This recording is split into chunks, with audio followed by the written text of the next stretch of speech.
Hi, everybody. This is Barbara Drazga, DealDivaWholesale.com. And today we're going to talk about sourcing at trade shows.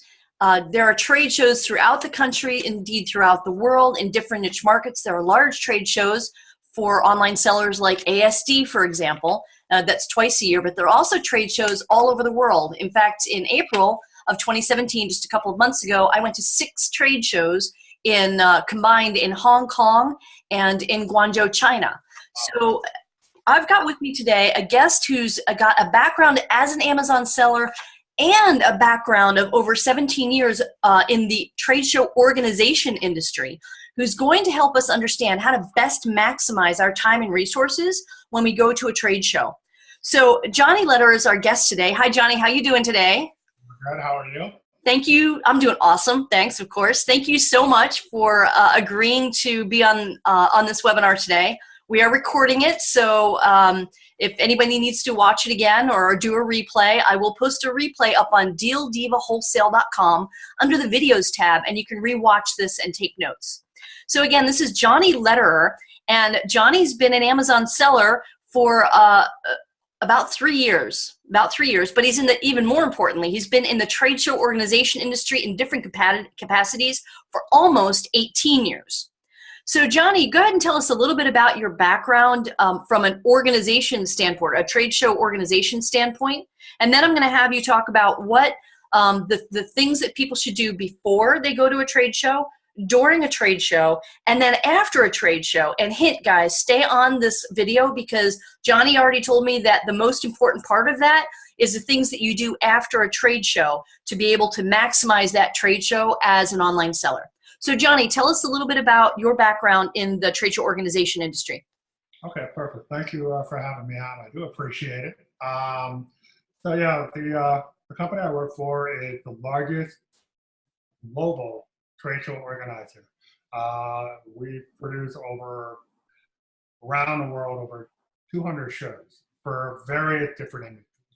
I work for the North Americas, and it covers about 50 or so trade shows for the B2B, which is standard, business to business. And then there's the B2C. We have a lot of shows what we call passion events, like for the comic book industry, the video game industry. Those are more what we call consumer events. So anybody can go to those. But the B2B, those have to be strictly more on the industry side. So you have to be associated to the industry to attend. So the event that I work on is it's a very large home improvement show in Las Vegas. And it's over 73 years in existence. And it covers everything that you would see at, let's say, like a Home Depot or a Lowe's for every major category. And the attendees that attend the show are mostly the retailers. Now, you're talking about the hardware show in Las Vegas that I went to a couple of months ago? Correct, yes. Yeah, natural hardware show. So the industry is changing, as you know, especially on the retail side. And I'm more on the sales side.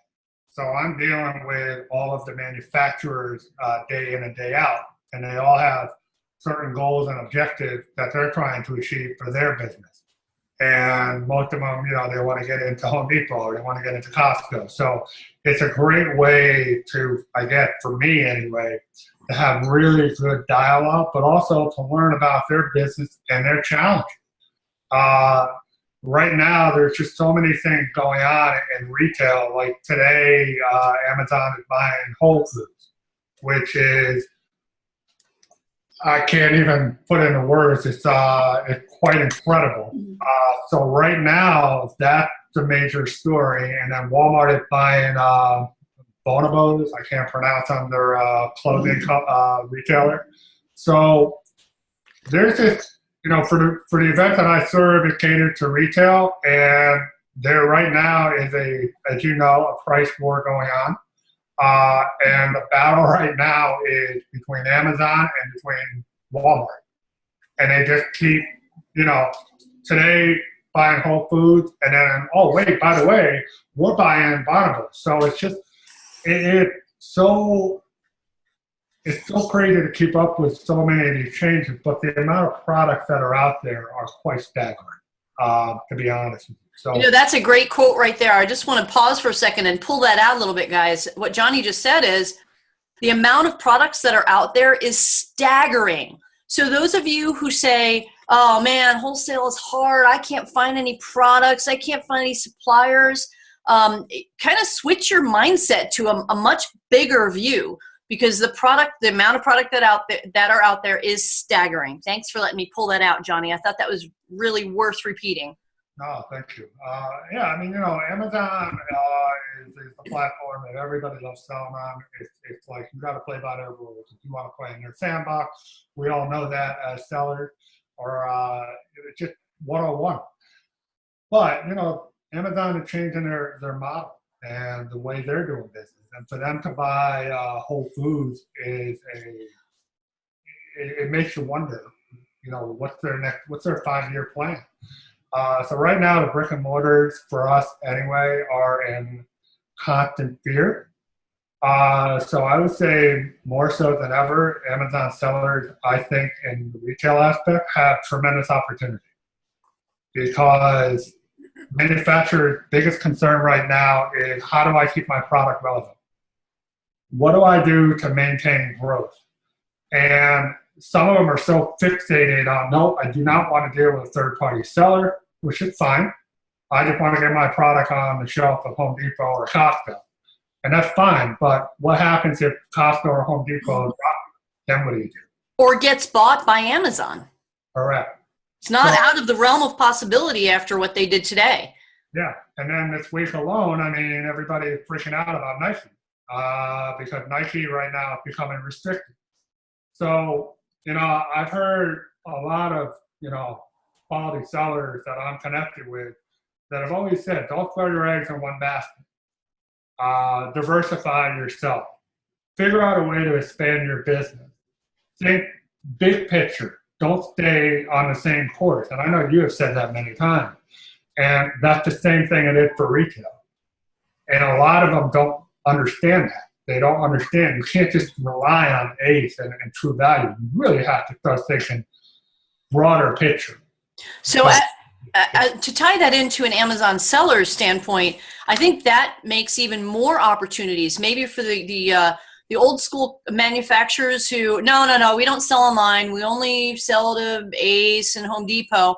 Now they're probably more pliable and more open to working with a third-party seller, as long as you approach them with a really strong value proposition, and from the customer-centric standpoint that I like to talk about what are their problems, and you mentioned it too, find out what their pain points are, and then bring a solution to them as a third-party seller.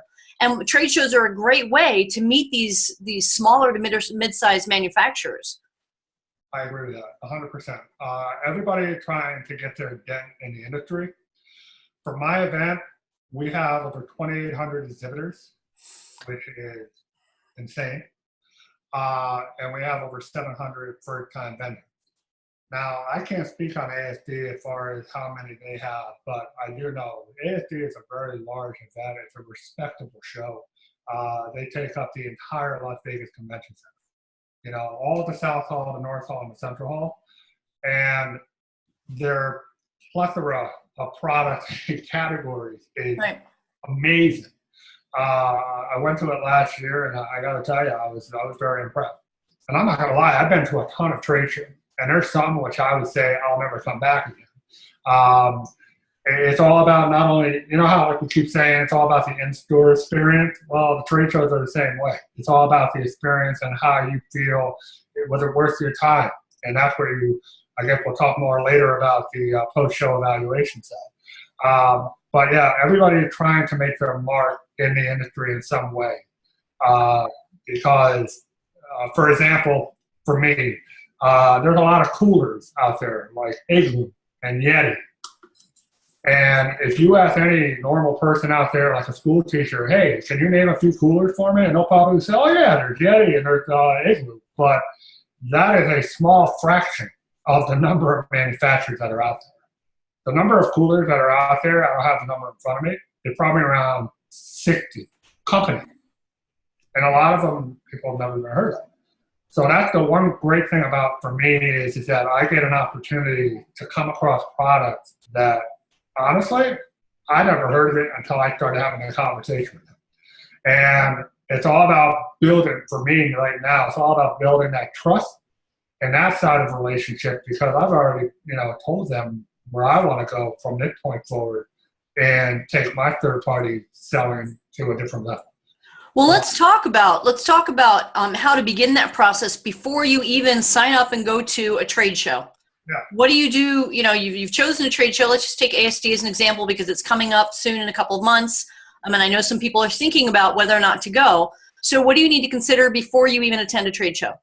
Well, in the trade show industry, there's 3 phases that we are going to cover. And the first one is what we call pre-show, obviously before you get there. And most attendees usually start preparing for a trade show, especially like an ASD type of show that's large, about 8 to 10 weeks out. And 8 weeks to 10 weeks out is when the exhibitors start to see some traction and people reaching out to them and trying to set appointments. From a seller's standpoint, how do we prepare for going to a trade show? Yeah, and that's the next point. One of them is obviously you want to look at the exhibitor list, because the exhibitor list is constantly changing. So go to the website and look at the exhibitor list. Yeah, go to the website, look at the exhibitor list, because hypothetically, if the exhibitor list today is at 50, by next Wednesday it could be at 100. Because you're constantly looking for new vendors to come into that event. So don't just wait until, you get to the show and they hand you the show catalog and then you see the exhibitors. But every couple of days, just go on the exhibitor or the trade show site and look at the exhibitor list and start contacting those exhibitors, right? Yeah. I can tell you from my standpoint, because my show is in May, our busiest time is right after the holidays in January up until April. We, on average, I think this year we sold about 25,000 square feet. So you actually sell the booths and the exhibitor space. Okay. All right. So I would think like an ASD, this is their busiest time of the year when people are still trying to get into the show. Okay, and by people you mean vendors. Correct, the exhibitor. Okay. So it's very, I think, critical to really look at that exhibitor list to figure out, as a seller, obviously you know what your model is and you know the types of products that you're looking for. I would go to that exhibitor list, look at the categories, and start plotting and start adding these guys to your list as somebody you want to see. Right, so make an Excel file or a Word file and pick out the exhibitors. And again, you've got to revisit the ASD website every few days or once a week leading up to the event to see if there are any new exhibitors. And just start pulling out exhibitors. I think you can search on ASD's website for categories or specific products. Yeah. And just start dumping that information into an Excel file as potential suppliers. Yeah. So like if your business model is like party supplies, then obviously you go on ASD, you look at the party supply list, let's say it's at 25, and again, like I said before, maybe next week it might be at 75. So one of the things you can do, to your point about adding a spreadsheet, is there's something called My Show Planner. And a lot of people don't know about that, but the My Show Planner is a tool for attendees, Amazon sellers or buyers, to use to start conversation with the exhibitors. Is that on the ASD website? Okay, great. My Show Planner on the ASD website. And basically, can you just choose the suppliers that you want to start a conversation with and add them to your show planner? Correct. So the key is that if I'm an exhibitor, I want to see, okay, did Barbara add me to her agenda? Oh, great. I can see that she did. Now it's up to Barbara whether or not she wants to share all her information, such as your phone number, your email. Or you can even send an email to the vendor. Say, hey, I'm going to be coming to the ASD show, saw your product. I would definitely love to have an opportunity to set up an appointment to have a conversation. That's really the whole point. The show planner is really to help both the attendee and the exhibitor not only match up as a matchmaking, but also to start pre-show dialogue. It helps because then when you get to the booth and you're looking for John, you can say, hi, I'm Barbara. I'm trying to find John. Oh, yeah, he's right over here. And say, yeah, hey, I'm Barbara. We can correspond through email. Now you've already got that icebreaker already taken care of because you started the dialogue already. That's brilliant. Do they also have the website addresses on the ASD website? You mean for the exhibitor? For the exhibitors? Yeah, most exhibitors tend to share their website depending. Okay, and if they don't, you can just Google search. So another part of your pre-show checklist could also be to go to their websites and see if you can sign up online immediately for a wholesale account before you even go to the show.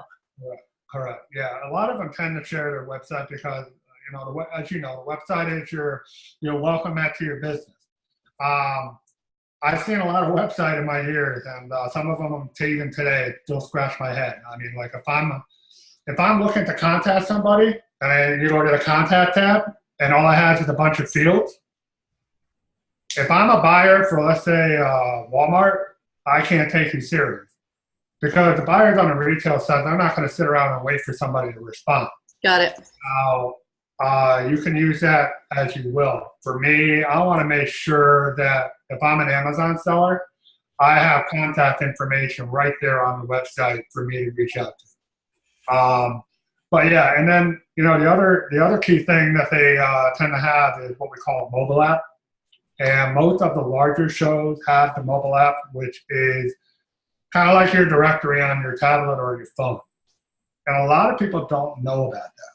And the mobile app is, again, a major tool to help you as a buyer, as a seller on Amazon, to organize your, again, pre-show experience. You can, once you download the app, I did look before we got on the call today to see if they had an app for the summer show, and I was not able to locate it, so I was a little surprised, but they had one for the show they do in March. Okay. And basically, the app is it's a tool that you can use while you're at the show. Okay. I'm going to check as well. I'm not being rude and checking my email or anything. I'm going to check to see maybe it's on my phone because I don't have an iPhone maybe. But go ahead and keep talking about organizing your pre-show experience as I search for this. So the mobile app is again, it's a tool where you can look up exhibitors by alpha, by segment, by category. It also has a navigation tool while you're at the show and how to get a point A to point B, like your car, You can also look at exhibitors by show special. It really has a lot of good data in there to really make sure you're maximizing your time wisely because, look, when you go to a show, yeah, everybody wants to go to the show for the whole week, but your schedule only permits so much time. So I've gone to a show myself for like a day and a half. That's not a lot of time. So you really got to make sure that when you're preparing for this monster of a show like ASD, that you're also managing your time wisely. And that is the most important part. And knowing the show dates and the show hours is ever important. And scheduling out appointments so that you're well, first of all, let me just show you what I found. I found it says ASD Market Week. We are releasing a new mobile app for the August Market Week. So they'll update. If you download, if you look up ASD Market Week right now and download that app, it will actually update that app when they launch the new one. So something you just said about what was the point you just made? I wanted to comment on that. Oh yeah, so setting up appointments. So the pre-show planning, the organize your pre-show experience, setting up appointments with vendors that have products or in categories that you like is very important, and then also leaving time during these shows that have, your show alone at 2,800 vendors, right? Make sure you have enough kind of ambiguity time at these shows so that you can explore new vendors, right? That you can walk around and be open to other types of product or categories or vendors. Absolutely, yeah. I mean, one of the things that's really cool about the mobile app is that, once again, like the show planner, you can set an appointment from the mobile app. But the really cool part of it is that most of the exhibitors will have a click-to-call format. Oh, cool. So let's say if I see, your product on the mobile app, I'm like, oh my God, this is exactly what I've been looking for. I can click the call and say, hey, Barbara, this is John. I saw your product on my phone. I want to know if you have a few minutes for me to stop by the booth and have a conversation. Of course, the exhibitor comes in, absolutely, swing by, we're here. Any questions you have, whatever. It's a great way to start that dialogue to see if this is really the product that you want to potentially sell. Well, and think about it, guys. You know, when you're at a trade show and these people working the booths, a lot of times they're just super crazy busy. Their cell phone's not on them, or it's not charged, or whatever. They don't, or they're talking with customers. It's hard to get them on the phone during the trade show. I think it's probably even better to contact them ahead of time and say, hey, look, you know, we're interested in your product. They're sitting in their office. They're behind their computer. You can get them on the phone and have a conversation that's uninterrupted and say, we're interested in meeting with you and set up an appointment with you. And until then, we'd like to set up a wholesale account with your company and consider how we might work together to bring your product to Amazon. And we'll discuss that further at the show. And start that dialogue ahead of time when you have their attention. Because at the show, their attention is going to be completely splintered by everybody else coming into the booth and by coworkers and everything going on at a show. So you have the upper hand by contacting them before the show, is basically what I'm trying to say. No, absolutely. Yeah. I mean, the earlier the dialogue, but again, the 8 to 10 week window is really when you want to start your planning process. So we're kind of at that now because it's the beginning of August is when the next ASD is, and we're in June. So right now is a great time to go to ASD's website, look at the exhibitors, and start creating a short list. Do a search for categories and products that you're interested in, or maybe suppliers that you really wanted to do a face-to-face with. Maybe you've been having a hard time getting them on the phone or whatever, but you really want to carry their products and you really want to make that connection. Start building that list now, and right now start reaching out to them to just start a dialogue and go visit their websites and see if there's a way to sign up for a wholesale account on their website ahead of time. I agree, 100%. Yeah, and the other thing too is a lot of these vendors are always launching new product at the show. A lot of them don't announce that beforehand. They won't send a press release. They won't do anything. They want to use the show as their springboard. It's kind of like the auto show when Ford comes out on the stage, they take off the little drape and everybody's going crazy. That's just like how it is for the manufacturer. That's a big deal to them. They want to just show off their cool innovation. And so, you know what? I bet you a lot of, now I haven't tested this, but I'm willing to bet that when you contact these folks ahead of time and you start the dialogue and you create the relationship with one of the salespeople and you say, look, you know, here's what we're doing. Let me send you an email with our, you know, value propositions as Amazon sellers. And, you know, I'd love to meet you at the show. I bet once that relationship is developed, you can say, hey, look, are you guys bringing a new product to market that you're announcing at the show that I might be able to help you with? And it doesn't hurt to ask. The worst they can say is, you know, we're not unveiling that to the show. Or they could say, you know, look, we really haven't announced it yet, but here's what we're doing. Check this out. Here's a link, you know, a private link. You can see the new product. And then the other thing I would ask is, now, this will fall into the post-show instructions that you're going to give us, but why not do it pre-show? A lot of these vendors have show specials. And a lot of times at the show, I will ask, hey, can I get the show special if I place my order after the show? Because I still need to check some numbers, etc. So why not do a pre-show ask? You say, look, I know you guys are probably going to do show special at the show. If I place an order, you know, before the show, months before, will you honor that pre-show special for me, or that show special? And that's one of the things I want to kind of take it back on, and that is that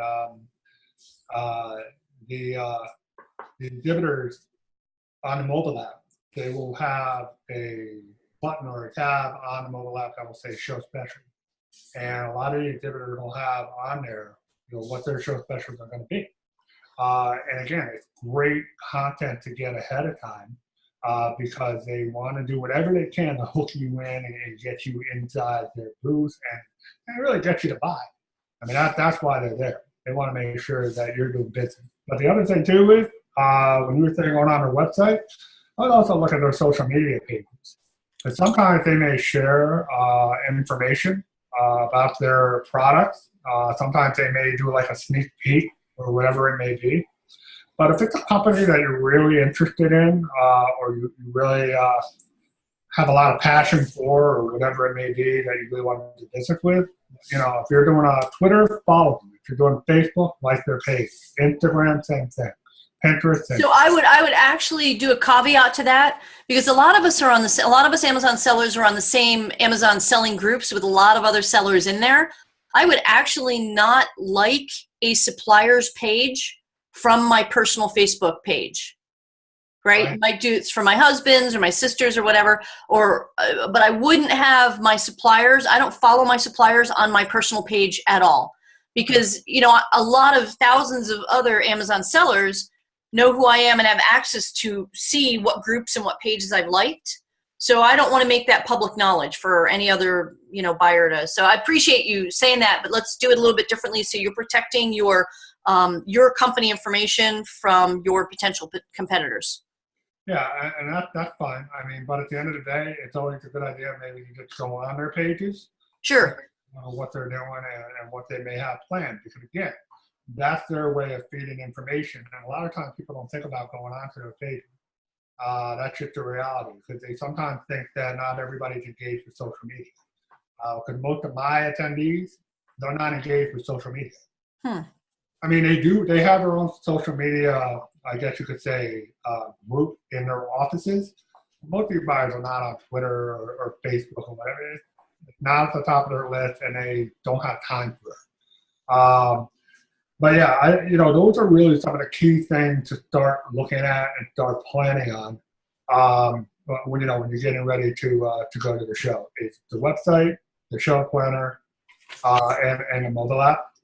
And I guess one of the other things too is, now that the show is around the corner, and if you're thinking about going or whatever it may be, you want to start looking at the hotel, because the hotels in Vegas are very, very limited. As you probably would know as an attendee. And if you're looking to stay at a hotel that's not going to cost you a lot of money, you really better start looking at that now, because the hotels are starting to book up very quickly. And notice that a lot of people want to stay within walking distance, whether it be the LVCC or the Sands or whatever other convention center.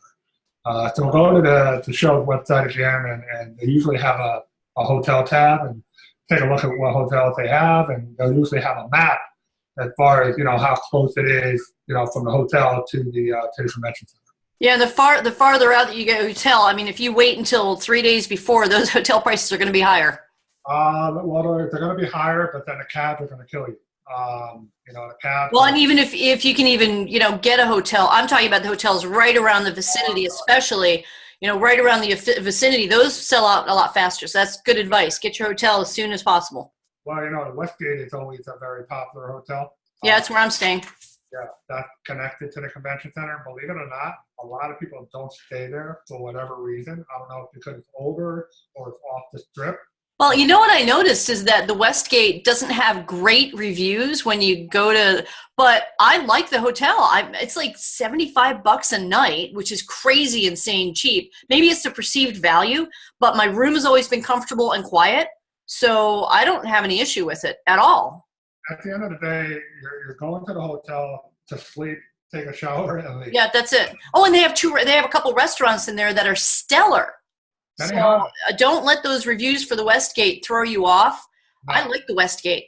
Yeah, they got Benihana in there, and you can't go wrong. Yeah, there's an Italian restaurant in there that's just unbelievable. So anyway, I just wanted to give you guys feedback. Don't get off track because some reviewers didn't like it for whatever reason. And their customer service is good, and their check-in and their checkout is fast. Yeah, exactly. So I think those are like some of the key stuff. But I also mentioned before, it's really important to know the show dates and hours, because every show is different. Sometimes they may open the show a few days early, depending on the show. Maybe they're doing conferences, or they're doing some sort of demos or whatever it may be. It's very important. I've had so many times when people forgot, that yesterday was the first day, or today's the last day, or whatever the case may be. The last day, if you're going to a show on the last day, it's very important to know the hours, because I can tell you, any show, the hours are a lot shorter. For my show, our show closes at 1. Well, and vendors, I find, especially in the areas that are less traffic, they start breaking down, and they don't have time to talk to you. They're busy. They just want to get out of there. They're tired. And you know what? In my humble opinion, anybody that does that, it looks tacky. It's just a very poor look, and look, again, if you're a buyer coming to the show, that to me doesn't really set a very good precedent. But anyway, yeah, it's very important to know the hours for the last day because I had a few people for my event, they thought the show closed at 5. Okay. Closed at 1, they were like, oh my God, well, we better get started. Well, let's talk about also at ASD, there's educational tracks. And to me, that's one of the biggest reasons I go to ASD. I love the educational sessions, and pretty much all of them are free. A couple of them might be paid, but most of them are free. And I have gotten just tidbits of information in there. Just one thing one of the speakers said, or one of the attendees in that session said that was like, oh, wow, and I can apply that to my business, was so worth going to ASD for that one piece of information. So with ASD, again, their app's not working right now because they're updating it, but go to their website. And they might not have all their educational sessions listed there yet. They might still be putting them together. But go up there and start making a schedule also for which educational sessions you want to attend. And make that part of your schedule in addition to meeting with your suppliers. I agree with that. Yeah, if you get an opportunity to go to a free conference or a free educational track, and it's going to help you, to me, it's a no-brainer. Okay, so what do we do? Let's say they've done their pre-show, the events here. They're in Vegas. They're standing in front of the overwhelming when you first walk in that conference area, and you're like, "Wow, what do I do first?" What are some of your ideas on how to work a show the day of the show? Well, yeah, the actual part of it is that it's always good to get there early, obviously, so you can get acclimated to the convention center and where all the key areas are. Well, for example, when you go to a show, you normally have to go pick up your badge. So you want to know where registration is located. That's important. Yeah, that's usually right up front in ASD. And guys, print out your badge ahead of time. And they've got it all automated. They scan stuff and they give you a little holder and boom, you're done. Don't wait till the show to register because you will be standing in a long line. That is true. Yeah, I think. So let's assume everybody's got their registration and they've got access to the show floor now. How do they work that floor? Well, I think they have to work the floor based on what their needs are and based on what their focal point is. And that's what I was saying before on the pre-show when we talk about party supplies. You really got to have an idea, if you're going to be there, X amount of hours, where are all these exhibitors located on the show floor? Because sometimes they're not all grouped together. You may have 5 that could be in the South Hall and maybe 10 are in the North Hall of the Las Vegas Convention. Well, and ASD is, they kind of reorganize. They do a pretty good job mapping out, this section is for dollar store items. This section is liquidation. This section is smoke and vape. And I think they revamped it a little bit in March and kind of moved things around. So they're really trying to streamline that. There will be overlap, but in general, if you look at their map, unfold that, it'll show you, this is for electronics. This area is for home goods. And maybe start in that section that is the category that you want to go after. Yeah, and then what I normally do is I'll bring a spreadsheet of the top vendors that I want to go see, along with their booth number. And what I do is I put the booth number in numerical order. Oh, smart. What I like to do is I like to start low to high as far as the aisles. Not the other thing, too. The aisle signs, sometimes the aisle signs can be very confusing.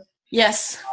So, you can be walking down and then there could be this big booth in the middle of it and then it throws you off and say, okay, wait a minute, where is aisle 1 and 2? So knowing what aisles you're on is very critical. But I like to do it. There's signs above it, but then the booth number is written on the carpet in front of the booth. Yeah. So look down.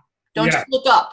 Well, when you look at an island, so if the booth is 1, 2, 3, that sticker will be all around the aisle telling you the booth number. Okay. But I like to do it in a numerical order way. That's just me. It makes it so much easier to navigate, and that way I'm not, going from this hall to that hall, and it's just, to me, it's wasting my time. Your time is on your side, but you'd be surprised how fast that time goes, especially if you start having really good conversations with people. Yeah, I hadn't thought about putting the the meetings I set up into a spreadsheet, but also putting the booths that I want to visit into a spreadsheet. I think that's a great idea. I would list them down, but not in order. So if you put them in an Excel file or a Google spreadsheet, then you can order them by booth number. I think it's a really handy piece of information. Yeah, and the other thing too is that let's just say, and I know it's happened to me, let's say you left that spreadsheet in your hotel. Um, You've got it on your phone if it's in Google spreadsheets, or email it to yourself. exactly, exactly. So that's kind of like I would say your backup point. Um, and yeah, I know when you're on the show floor, obviously you want to start looking around, take a look at the product, but before I jump into the next part, the most important thing you gotta have, and this is like business 101, is business cards. You See, know, I was going to say comfortable shoes, but I'm a girl, so I have a different perspective. But yeah, that's a given, right? You have to have business cards. yeah, you gotta have business cards and comfortable shoes. But business cards are so important because every time I go into a show, I'll say, "Oh, do you have a business card?" No, I ran out. No, it's at my hotel. Oh, really? Yeah, it happens all the time. If I got $1 for every time I heard that, I could retire. Okay, some of you might be thinking, I'm the type of girl where I print a business card for everything and anything I'm doing. It could just be one product I'm launching, I'll do a business card. So many of you maybe aren't of that mindset. You don't know where to get them. The cheapest place I get them right now is vistaprint.com. I can get small runs. I can just order a couple hundred of them for cheap. And also, be careful. There are a couple of things with the business cards, and I'm sure you already know, Johnny. Don't put printing on leave some space on the back. Normally I'll say put a message on the back, but make sure you leave some space, and here's why. When I'm at events and one guy hands me his card and it's a black card on the front and a black card on the back, I cannot make notes on that card.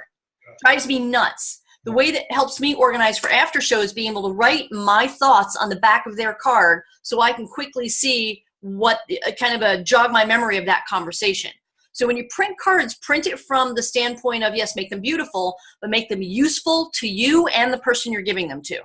Now, of course, everybody you meet that you may have interest in and you get their business card, maybe you're going to get that warm and fuzzy feeling from them.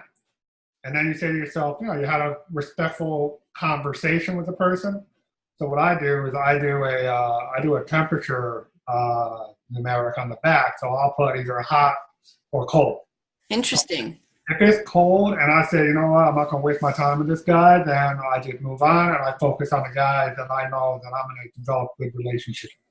And you can even add that information to your spreadsheet at a later time. I just use a star. I put like a star if it's one I want to follow up, or a double star if it's a hands down must contact immediately. Everybody has their way of doing it, but I like to do it by temperature. That just keeps it simple, cool. not cold.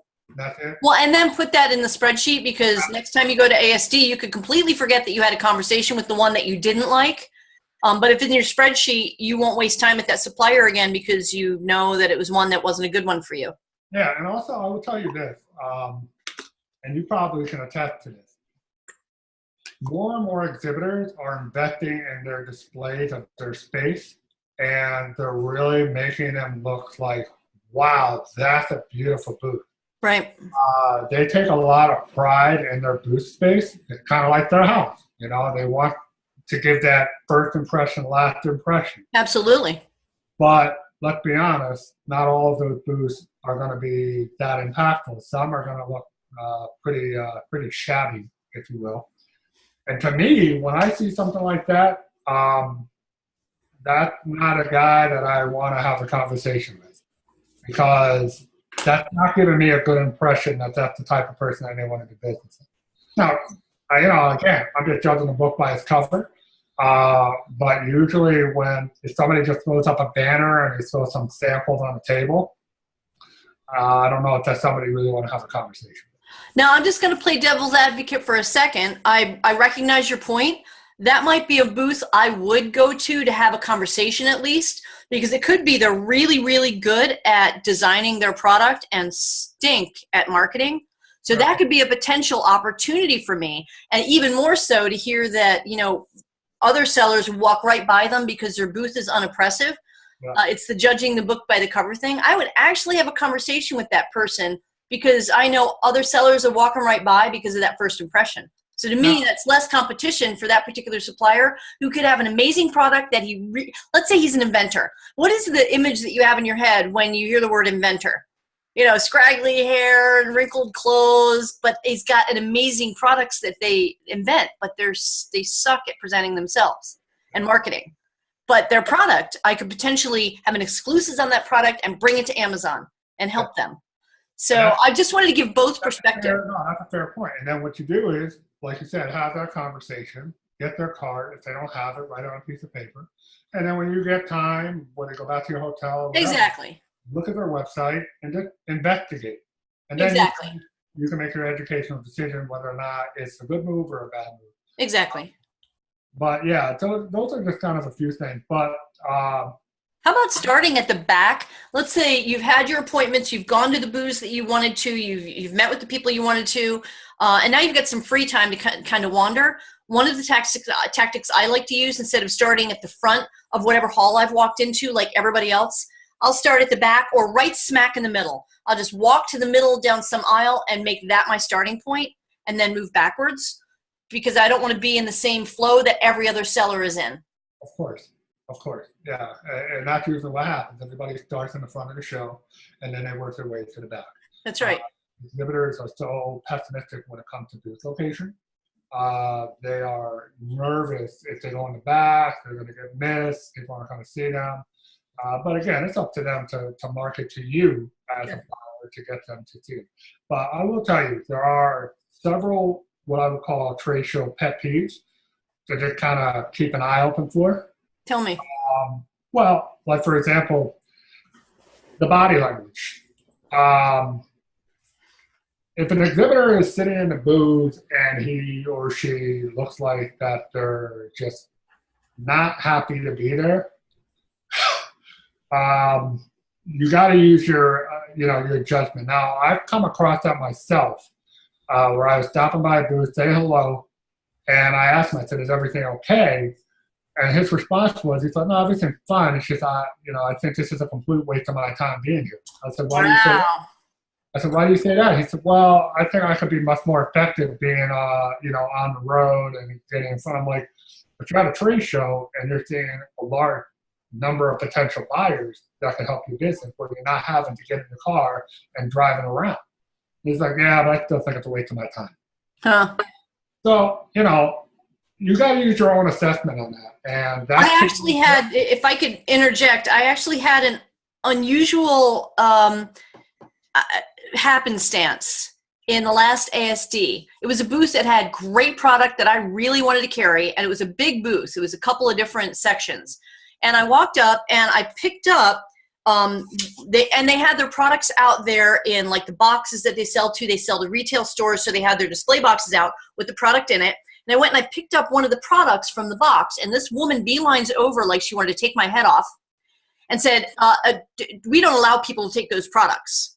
I said, "Well, I'm just looking at the product." And then I put it back in the box, and she just had this really nasty attitude. I mean, nasty. So I wanted to go through the rest of the products in the booth because their product really matched what I was doing, and it was what I wanted. But now I'm like looking over my shoulder, like she's kind of following me around. I'm like, my God, I feel like I'm a criminal or something, and she's watching me. This is really bizarre. So she finally went away, and I came around to another side of the booth. I left and came around because it was like this huge booth. So it was open on three sides. And I started looking at another product, and another woman came up to me. "Great energy. How can we help you today?" And I said, "You know what? I'm kind of interested in this product here, and I was interested in some stuff over there, but I have to say, I'm pretty much ready to leave your booth and never do business with your company." Wow. Turns out she was the vice president of marketing, this woman I'm talking to, and the other lady was just some rep. Wow.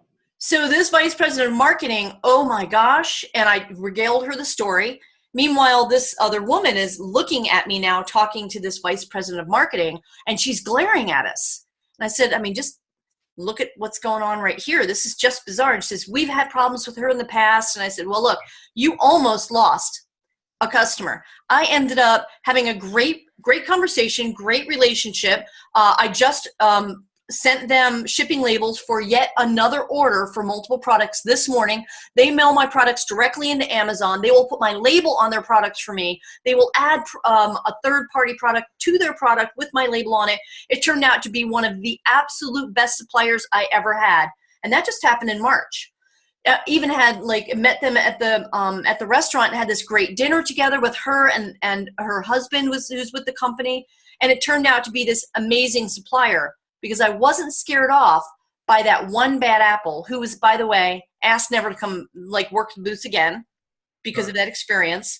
So in a way, because I pushed past that one bad apple, I have a supplier who will bend over backwards for not just me, but their sellers, because I kind of persisted past that bad attitude.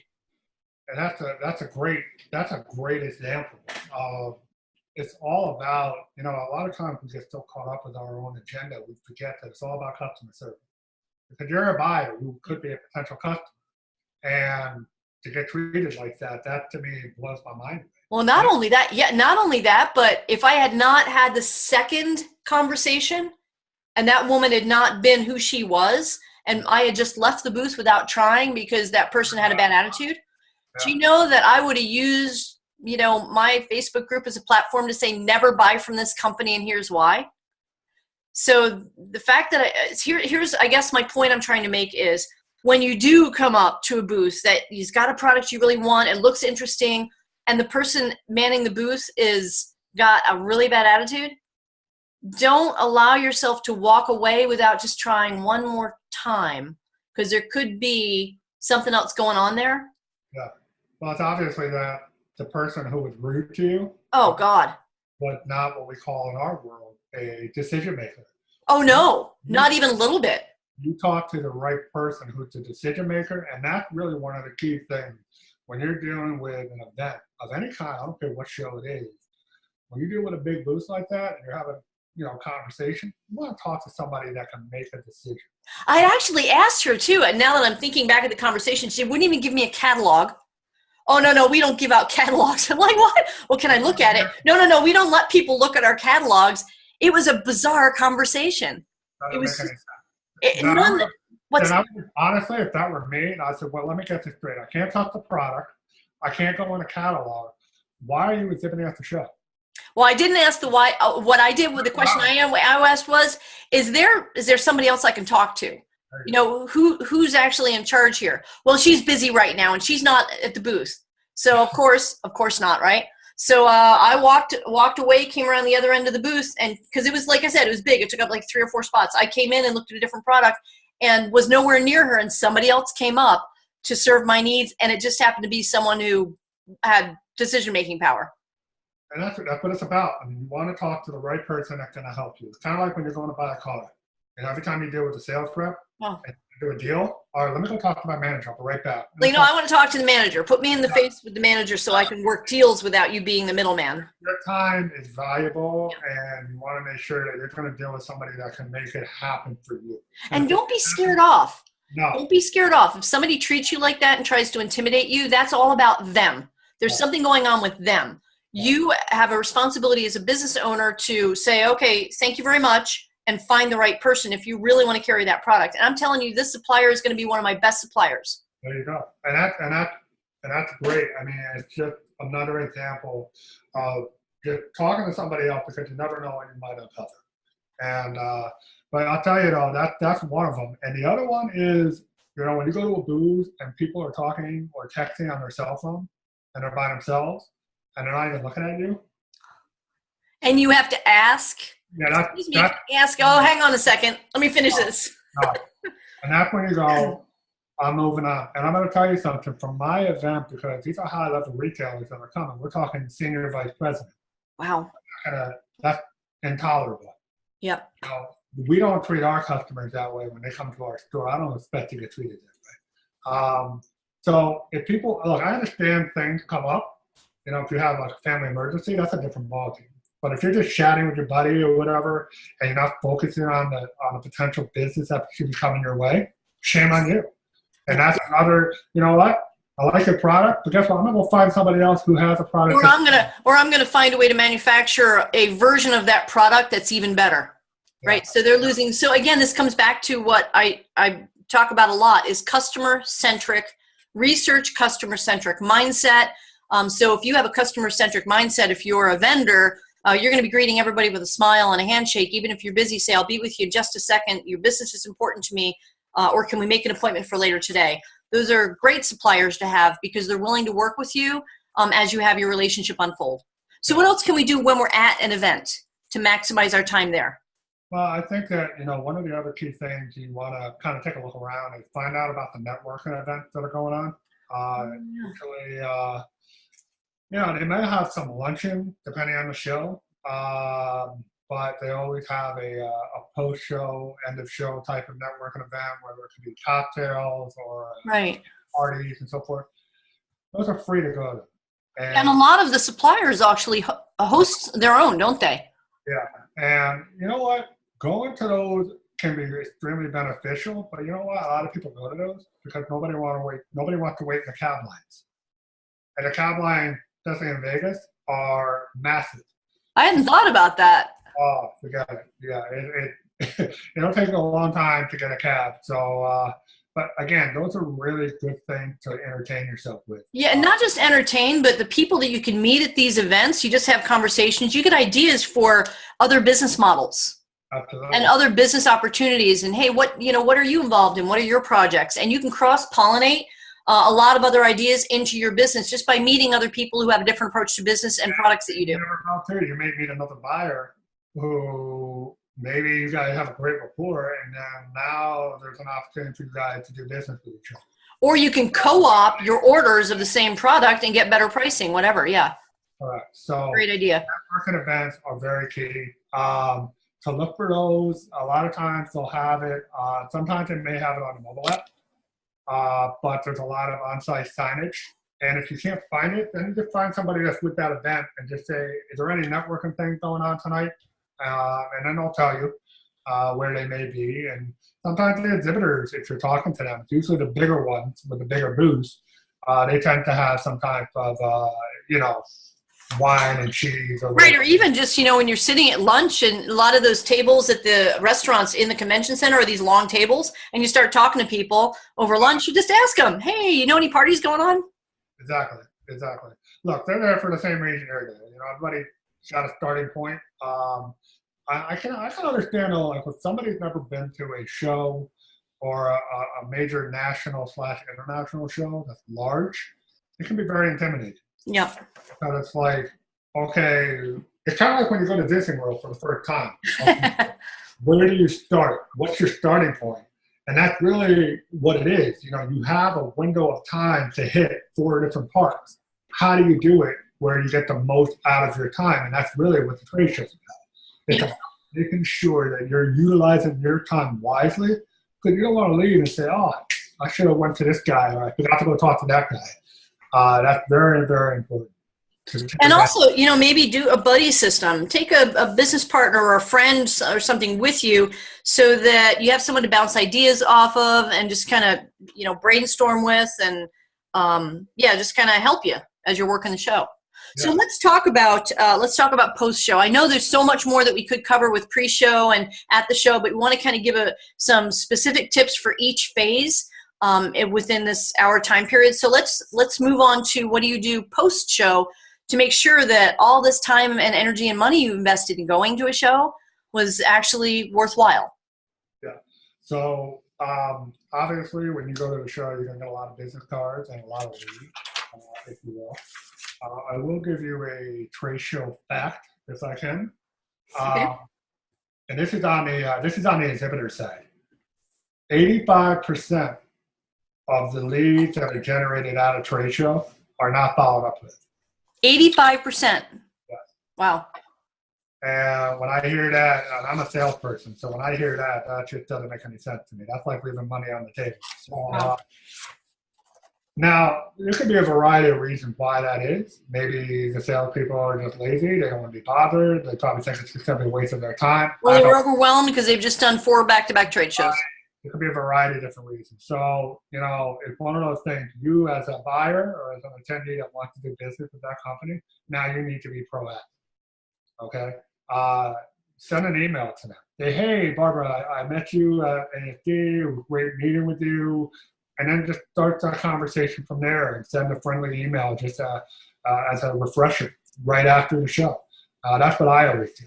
And you'd be surprised how fast they respond because they want your business and they want to figure out how we can work together. And believe it or not, I still get calls from people that I attended the show March of 2016. I'm still getting emails from people. And, these are people I didn't do any business with. But that to me, that's impressive that they're still following up with me.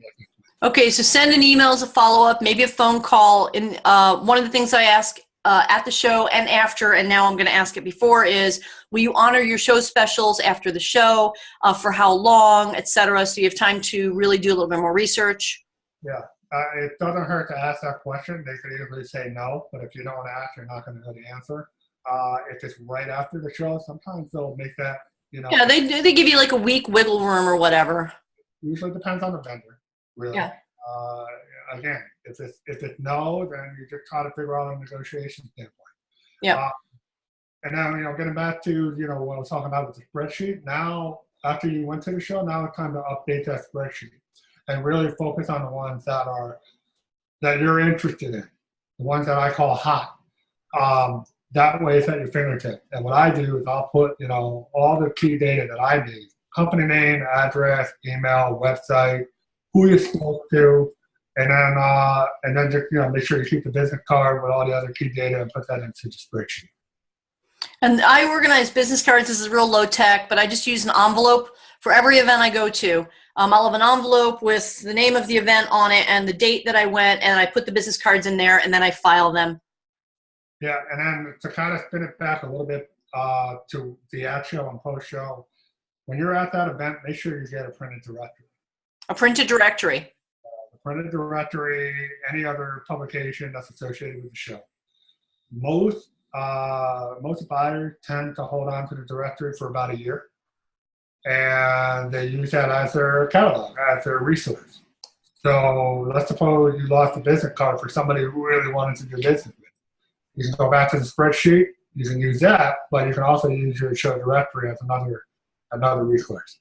Smart. That's the thing. Most people tend to hold on to it for about a year. Smart. Okay. Finally, I would say if you're in the neighborhood, schedule an appointment to go visit their facility. The worst they can say is no, and kind of take a look at how they do their processes. Maybe they'll give you a tour of their factory. It's no different than when you make an appointment to go see FDA fulfillment.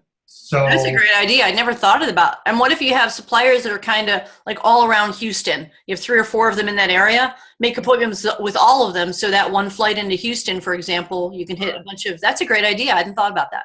Yeah, it's again, sometimes they get kind of hesitant about how people come to their offices, but if it's somebody that could be a potential business partner, yeah, they'll figure out a way to get you in and give you a tour of what they do. It's a great idea. It's a great insight. It's a great bird's eye view, and you never know. They may be able to share with you. You know what? Just to share with you, because we didn't promote at the show, we're actually going to be launching a new line in January. Yep. I'll let you know about it, and if it's something you may want to do, you got to put your order in October. So there you go. And another thing I've started asking my suppliers is, hey, I know you have more products coming in. You're launching new products for Q4, and you need to clear out space. What products do you need to liquidate? How many do you have of that product, and what's your best price? And I've scored some deals and then had the suppliers mail them directly to Amazon for me after I've created the listing. That's great. Yeah, that's awesome. It doesn't hurt to ask, I guess, is the point I'm trying to say, is just, asking. The worst they can say is no, but you never know till you ask. Exactly. Yeah, and it's just, at the end of the day, this could be a very long business relationship. So the more you can build it up, the better off you're going to be. And it's all about that trust. And if there's mutual trust and respect, then you'll have a great business relationship. And it's also key to have a good salesperson you're working with as well. Sure. That's most important. Sure. You don't want that guy or the woman you came into contact with. No, I don't want to do I that. wouldn't have done business with that person or that company at all based on that. But I love kind of how you pulled that together about relationship building. So I want to finish this out with, first of all, thanking you, Johnny. This was Johnny Lederer, who's got almost 18 years experience in producing trade shows and in selling booths to these vendors. He kind of has that perspective from the vendor's standpoint too. I want to leave you with a little checklist of what not to do. So here you go. As an Amazon seller, do not walk into a booth and start picking stuff up and scanning it. Do not do that. That red flag right there, new seller. And the other thing you don't want to do is walk in and the first thing out of your mouth is, do you work with Amazon third-party sellers? Because both of those things do not meet the criteria for having customer-centric approach. And your customer is that vendor at that moment. You're trying to get a relationship established with this customer, this vendor, so that you can help him solve his problems and sell more of his products on Amazon or bring his products to Amazon. So it's got to be a personal, eye-to-eye, face-to-face discussion about what are your needs and how can I help you. And by the way, yes, Amazon is one of my platforms that I sell on. But more importantly, what problems are you having with third-party sellers or with your sales or with building your company that I can help you with? Do you have anything that you want to add to that, Johnny? No, I think that's a valid point. A lot of times when you step in that booth, the exhibitor kind of starts a conversation. And they're going to constantly look at your badge, because that's what they do, because it's their way of remembering who you are. But yeah, I would just make sure you have questions that you want to ask people. I would call them survey questions. Just kind of get an idea what kind of business this is. How long have you guys been in business? How many products you have in here? Whatever it is that you need answers to help you get to that next point. And I would just keep it very casual. Because sometimes, if you start off a conversation with, oh yeah, you sell to Amazon sellers, it's kind of like, no, that's not how. Because from their standpoint, their qualification is anybody who comes into my booth and asks me that is not someone that I want to have a conversation with. Correct. Right? Because they want to develop a relationship so they can keep selling you stuff over and over and over again. Yes, exactly. So you just want to kind of be prepared and kind of think, whether it be you or your partner or whatever, think of questions that you feel like you need to ask people ahead of time. And I'll keep the question very generic that you can repeat for every single company, whether it be party supplies or bag companies, whatever, they're all the same. They all have products and they're all trying to meet a goal for that particular show. That's right. Cool. Well, thank you very much, Johnny Lederer. If you guys have any questions about this conversation, or you have any more ideas of how we can maximize trade show experiences as Amazon sellers, go ahead and post it in the comments, and we'll do our best to keep the conversation going. Thank you, Johnny. I truly appreciate it. It's Johnny Lederer, Johnnny, Lederer, Lederer. Did I do that right? Close? Yes. No, that was good. Okay. And my name is Barbara Drazga with Deal Diva Wholesale. And go over to Deal Diva Wholesale. There's more videos like this, and there's articles on how to source wholesale for your online business. Thank you so much, Johnny. Thanks for being on today. And thanks, everybody. I will see you soon. Bye.